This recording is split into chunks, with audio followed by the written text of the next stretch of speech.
குழந்தை இல்லாதவங்களுக்கு தொட்டில் கட்டி குழந்தை பேக்க இது பார்த்துக்கிறது அவங்களுக்கு ஆசை, அது ஒரு நம்பிக்கை. இந்த கோயிலில், முருகன் கோயிலில் அப்படியே மேலே முருகன் கோயில் கட் பண்ணதை கீழே அந்த தர்கா அப்படி காமி, இந்த அப்படி காமி தொட்டில் எல்லாம் அப்படி காமி கிட்டவா கிட்ட வந்து அப்படியே அந்த இந்த கணேசா இது சரிங்களா அப்படியே கீழே தர்கா காமி.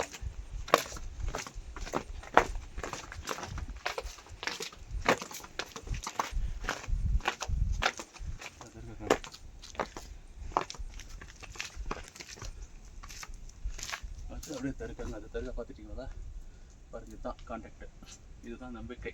இந்த மதம்ன்ட்டு சாவரங்களுக்கு இது ஒரு எடுத்துக்காட்டாக இருக்குது. இந்த மேலே முருகன் கோயில், கீழே வந்து வழியல்லாவுடைய தர்கா. கட் பண்ணுங்க. Okay, bye, C you.